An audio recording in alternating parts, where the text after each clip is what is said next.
Friends, welcome to the channel simply money. देखिए, आज हम तीन mutual fund small cap category के अंदर डिटेल के अंदर डिस्कस करेंगे, डिफरेंसेस समझेंगे, रिटर्न्स के साथ में रिस्क भी देखेंगे, साथ ही के अंदर कौन कौन से स्टॉक लोकेशन है बहुत डिटेल के अंदर समझने वाले हैं। तीन म्यूचुअल फंड्स जो हमने सिलेक्ट किए हैं पॉपुलैरिटी के हिसाब से काफ़ी अच्छे चल रहे हैं, रिटर्न्स वगैरह अभी काफ़ी अच्छे तरीके से मैनेज कर रहे हैं। बाकी कोई रिकमेंडेशन नहीं है, आपको अल्टीमेटली जो इन्वेस्ट करना है अपने फंड मैनेजर की एडवाइस पे करना है।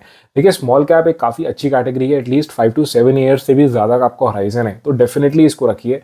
और स्मॉल कैप आपको एक अच्छा अल्फा दे सकता है, जहाँ पे आपको पता है मिड एंड लार्ज के अंदर आपके जो रिस्क होते हैं वो मैनेज रहते हैं, बट कहीं ना कहीं आपका जो स्मॉल कैप है वहाँ पे भी ऐसा नहीं है कि बहुत ही ज़्यादा रिस्की होता है, तो अच्छा खासा आपके अल्फा बन सकता है। इसलिए इस कैटेगरी को ज़रूर आपको कंसिडर करना चाहिए। तीन म्यूचुअल फंड तो डिस्कस करेंगे, बंधन, टाटा एंड निपॉन को। अगर हम स्ट्रेट अवे अभी हम अपने फैक्ट्स पे आ जाते हैं। देखिए, हमने जब सबसे पहले देखा कि इसके अंदर जो कितने ईयर्स से हमारे पास फंड्स हैं, हम ये चीज़ इसलिए देख रहे हैं क्योंकि अगर हमारे पास बहुत ही रिसेंट फंड हुआ और उसने अच्छी परफॉर्मेंस दिखा दी तो हमारे लिए यूजफुल नहीं है। हमें थोड़ा सा होराइजन लंबा रखना है, एटलीस्ट 5 या उससे ज़्यादा। बट स्टिल अगर हम देखते हैं बंधन को हमने इंक्लूड किया, इवन दो ये सिर्फ अभी देखेंगे तो 4 years एंड 10 months का ही है। वहीं पे आप देखते हैं तो टाटा अभी एक तरीके से मीडियम टर्म का हमारे पास है 6 years, और निपॉन के पास अच्छी खासी हिस्ट्री है, यानी ऑलमोस्ट 11 years का है। क्योंकि निपॉन का जो हमारे पास ईयर्स ज़्यादा है, तो इसकी जो AUM एसेट अंडर मैनेजमेंट भी ज़्यादा है, क्लोज टू 61,000 करोड़। और वहीं पे आप बंधन एंड टाटा को देखते तो ऑलमोस्ट 8 and 9,000। देखिए, ज़्यादा AUM कई लोगों को नेगेटिव होता है, स्पेशली अगर वो स्मॉल कैप का है, but this is not the only fact. AUM को कैसे फंड मैनेजर मैनेज करता है, कैसे वो इन्वेस्ट करता है, स्टॉक्स कैसे रखता है, उन सबको भी देखना है बिफोर वी से कि जस्ट बिकॉज इसका AUM ज़्यादा है तो ये फंड बेकार हो गया।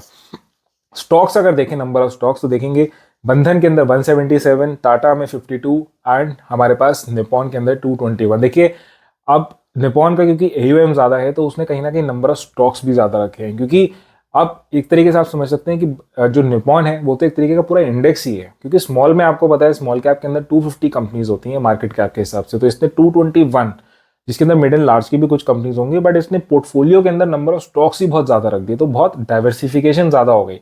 वहीं पे बंधन के अंदर इवन दो आपका AUM कम है, बट स्टिल उन्होंने अभी से ही इसके अंदर जो डाइवर्सिफिकेशन है उसको ज़्यादा किया हुआ है। और लेकिन टाटा यहाँ पे थोड़ा डिफरेंट है, just 52 number of stocks. Generally small caps के अंदर नंबर ऑफ स्टॉक्स ज़्यादा होते हैं, डाइवर्सिफाई करने के लिए रिस्क भी मैनेज हो जाता है, but somehow Tata is managing there risk differently. हम लेकिन रिस्क को अलग से डिस्कस करेंगे। उससे पहले हम एलोकेशन देख लेते हैं, काफ़ी इंपॉर्टेंट है कि large and mid and small में कैसा हुआ है।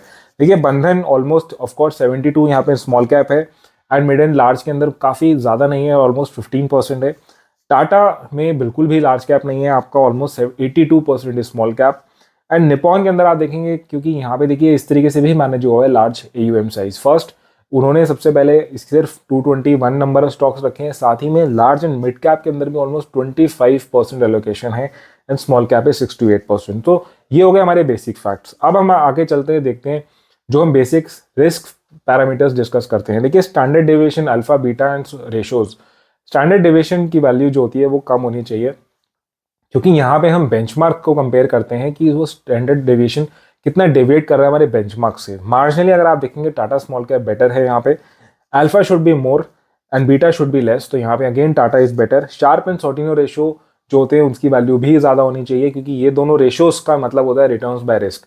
और यहाँ पे आप देखेंगे तो टाटा शार्प रेशो में बेटर है, एंड बंधन सॉर्टिनो रेशो, यानी कि जब मार्केट नेगेटिव होता है तब कैसे आपके रिस्क मैनेज होते हैं, तो कहीं ना कहीं 2.81 से आपका बंधन। तो एक चीज़ मुझे लगी कि यहाँ पे देखिए क्लियर कट आप देखते हैं तो Tata small cap is much better managing the risk.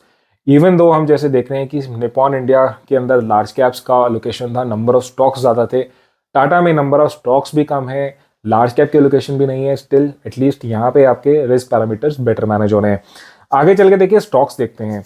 बंधन के अंदर जो आपके जो टॉप 10 स्टॉक्स हमने यहाँ रखे हैं, क्योंकि यहाँ पे देखिए 177 स्टॉक्स थे, तो यानी कि ये भी over diversified kind of a mutual fund है। 2% से ज़्यादा कहीं पे आपके टॉप एलोकेशन फंड में भी नहीं है। देखिए, LT Foods, PCBL Limited, Cholamandalam Finance, Arvind Limited, Sobha, Karnataka, Apar, South Indian, राशि, शैली, तो सारी के सारी आपकी स्मॉल कैप कंपनीज हैं। टाटा में अगर आते हैं तो इसका पोर्टफोलियो ऑलमोस्ट कंसिस्टेंट रहता है। लास्ट टाइम भी मैंने रिव्यू किया था तो ये सिमिलर काइंड ऑफ कंपनीज थी, BASF India, Kirloskar, Quess Corp, Godrej Property Industries, IDFC First Bank. ये थोड़ा नया है, Time Technoplast, Elantas, Radico, Anantraj, UTI Asset Management Company, but more less इसने अपना पोर्टफोलियो के अंदर ज़्यादा चर्निंग नहीं की है। निपॉन को आप देखेंगे तो यहाँ पे देखिए लार्ज कैप कंपनीज भी हैं, MCX है, HDFC बैंक है जो सबसे हाई हेवीएस्ट कंपनी है, बट आप एलोकेशन देखिए सिर्फ यहाँ पे 1.5% या 2% मार्जिनली कर रहा है, क्योंकि यहाँ पे 221% स्टॉक्स को एलोकेट करना है। ट्यूब इन्वेस्टमेंट्स है हमारे पास, Apar Industries, Kirloskar, Elantas, Tejas, SBI, Voltamp and Dixon Tech. तो देखिए यहाँ पे लार्ज कैप कंपनीज इसकी टॉप एलोकेशन के अंदर भी है, क्योंकि इसके अंदर आपने देखा था कि लार्ज एंड मिड कैप्स का अच्छा खासा एलोकेशन है।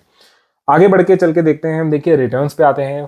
पॉइंट टू पॉइंट रिटर्न्स जो आते हैं, देखिए रिटर्न्स में मैं आपको बता दूं कि पास्ट के रिटर्न्स पे आप बिल्कुल मत जाइएगा, क्योंकि वो एक इंडिकेशन है बट नॉट द श्योरिटी कि आपके फ्यूचर में आएंगे।